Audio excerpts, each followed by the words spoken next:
Assalamualaikum warahmatullahi wabarakatuh.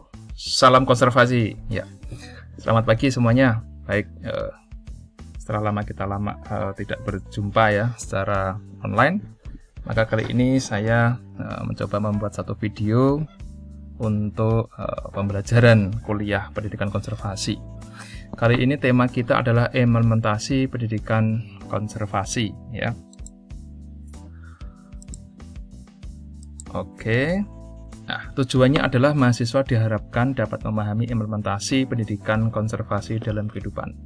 Jadi kalau kita mengingat kembali visi UNES itu sebagai universitas berwawasan konservasi dan bertaraf internasional, maka ini tidak hanya visi itu sendiri disandang oleh UNES, tetapi harus terimplementasi kepada segenap sivitas akademika UNES, ya, terutama mahasiswa sebagai insan pendidikan, sebagai generasi calon pemimpin bangsa di masa depan. Sehingga diharapkan dengan wawasan konservasi ini ya, mahasiswa memiliki sifat-sifat yang peduli pada lingkungan, yang mempertimbangkan lingkungan sebagai bagian dari gaya hidup ya, di masa depan. Makna pendidikan konservasi itu ada beberapa ya, di antaranya yang pertama suatu pendidikan yang mengharapkan adanya perubahan tingkah laku, sikap, dan cara berpikir terutama yang berkaitan dengan pengelolaan sumber daya alam dan ekosistemnya. Makna yang kedua yaitu sebuah program yang dikemas dengan tujuan untuk memberikan pengetahuan agar memiliki kesadaran ya, dan memberikan perhatian lebih terhadap lingkungan.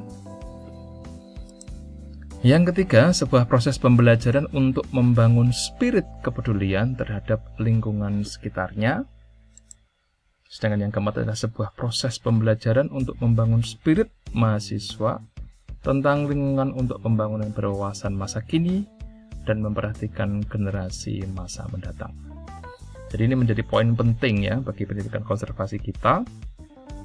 Mengapa pendidikan konservasi itu diselenggarakan di awal semester? Karena UNES ingin melihat satu proses dari awal, bagaimana Anda memiliki spirit konservasi, memiliki spirit terhadap kepedulian lingkungan, kemudian hingga akhir Anda menyelesaikan studi di UNES, bahkan Anda melanjutkan ya, kegiatan Anda, kehidupan Anda setelah lulus dari UNES itu seperti apa.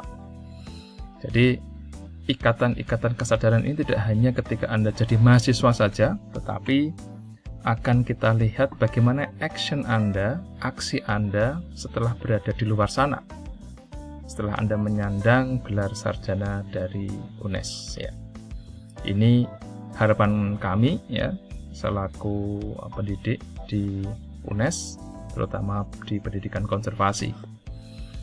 Nah, kepedulian ini harus mulai ditumbuhkan dari awal, mengingat kita coba pertama pun ya tidak secara langsung, tetapi kita yakin bahwa Anda sudah memiliki wawasan itu dengan belajar, dengan mengasah diri ya, untuk lebih sadar lagi bahwa kita itu tidak hidup sendiri. Kita juga harus memperhatikan lingkungan kita. Kita juga sudah harus mulai memedulikan permasalahan-permasalahan lingkungan kita, dan kita berupaya untuk memberikan solusi yang tepat bagi lingkungan tempat tinggal kita berada. Itu sedikit makna dari pendidikan konservasi. Tujuan pendidikan konservasi adalah mengubah perilaku ya, dan sikap yang dilakukan oleh berbagai pihak atau elemen masyarakat yang bertujuan untuk meningkatkan pengetahuan, keterampilan, dan kesadaran masyarakat tentang nilai-nilai lingkungan dan isu permasalahan lingkungan. Ini artinya apa? Bahwa sebetulnya mengubah perilaku itu bukan sesuatu yang negatif gitu ya, tetapi ini mengubah perilaku yang semula tidak peduli, semua tidak memberikan perhatian ya, dengan pendidikan konservasi ini diharapkan semua pihak itu dapat memberikan perhatian, dapat lebih peduli, dapat mulai belajar bagaimana kita sadar ya, membangun sebuah lingkungan yang lebih kondusif, yang lebih nyaman, dan tentunya keberlanjutan. Nah, ini tidak hanya satu aspek atau satu elemen saja, tetapi seluruh masyarakat. Ya, Anda bagian dari masyarakat didikan, bagian dari masyarakat umum, sudah harus mulai belajar ya, bagaimana menempatkan diri Anda di masyarakat sebagai bagian dari agent of change ya, agen perubahan, terutama dalam kehidupan berlingkungan, kehidupan yang mempedulikan lingkungan ya. Anda sudah harus mulai sadar ya dari saat ini. Kemudian di ruang lingkup pendidikan konservasi ini apa aja? Yang pertama terkait dengan aspek kognitif ya, pengetahuan. Nah, ini proses mahasiswa dalam mengetahui dan memahami tentang keseimbangan lingkungan, keterkaitan yang berkaitan ya, dengan nilai karakter dan budaya. Jadi mahasiswa sudah mulai belajar ya. Anda sudah mendapatkan satu materi ya, selama ini terkait dengan pendidikan konservasi. Anda sudah mulai memiliki pengetahuan dasar atau background knowledge, di mana Anda sudah mulai belajar bagaimana bersikap ya, bagaimana Anda tahu tentang permasalahan dunia dan Anda seharusnya seperti apa.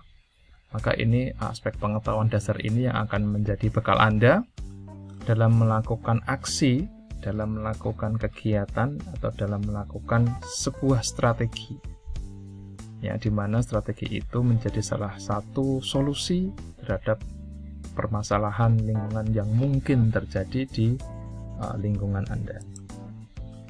Yang kedua adalah aspek afektif. Ini lebih kepada sikap ya, membentuk sikap, nilai, dan komitmen mahasiswa dalam pembangunan masyarakat yang berkelanjutan. Jadi selain pengetahuan yang artinya itu hanya berada di kepala saja ya, hanya di lingkup pengetahuan saja, tetapi dengan sikap maka Anda sudah mulai kelihatan actionnya.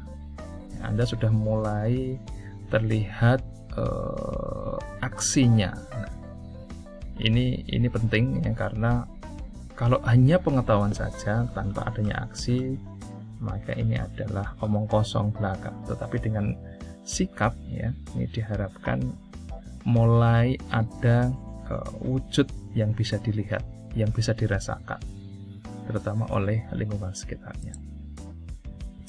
Kemudian di aspek psikomotorik yaitu keterampilan dan perilaku. Maka setelah ada action, maka diharapkan ini menumbuhkan satu perilaku ya, perilaku atau kebiasaan, bahwa ketika saya melintas di area tertentu yang ada sampah di jalan, maka otomatis saya akan memungutnya.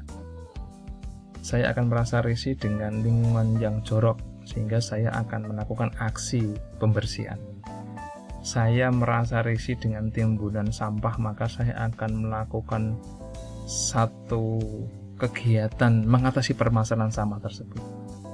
Saya merasa risih dengan lingkungan saya yang berantakan, maka saya akan berusaha merapikan. Nah, ini sudah menunjuk sebuah kebiasaan ya, atau perilaku kesehari-harian, sehingga nanti akan menumbuhkan sikap mental gitu kan, yang akan Anda bawa sampai nanti.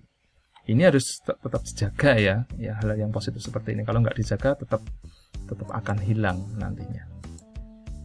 Nah, ini lingkup pendidikan konservasi ada nilai dan karakter, ada seni dan budaya, kemudian di sumber daya alam dan lingkungan. Ini juga mencakup aspek keanekaragaman hayati, ada energi bersih, pengelolaan limbah, sektor hijau. Keanekaragaman hayati ini terkait dengan hal-hal yang sifatnya tentang alam ya, tanaman, tumbuhan ya, lingkungan hijau di sekitar kita. Energi bersih terkait dengan bagaimana kita mengurangi dampak polusi ya, kemudian menggunakan energi alternatif, ya, tidak mengandalkan energi fosil.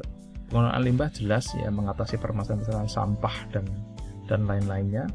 Arsitektur hijau juga kita bisa menciptakan satu ruang atau bangunan yang hemat energi, yang memanfaatkan potensi pencahayaan penghawaan alami, kemudian yang tidak menimbulkan permasalahan bagi area resapan yang ada di sekitar gedung itu sendiri.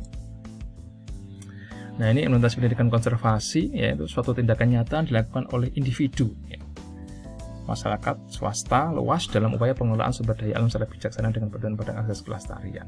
Nah, ini semuanya terlibat dalam pendidikan konservasi ini.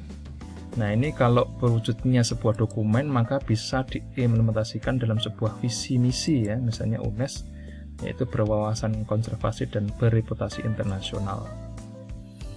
Nah, pilar nilai dan karakter ini contohnya melakukan penanaman berbagai nilai luhur masyarakat Indonesia kepada semua masyarakat. Ya, jadi ini terkait dengan nilai-nilai dan karakter, yaitu memberikan pengetahuan dan penerapannya dalam kehidupan sehari-hari.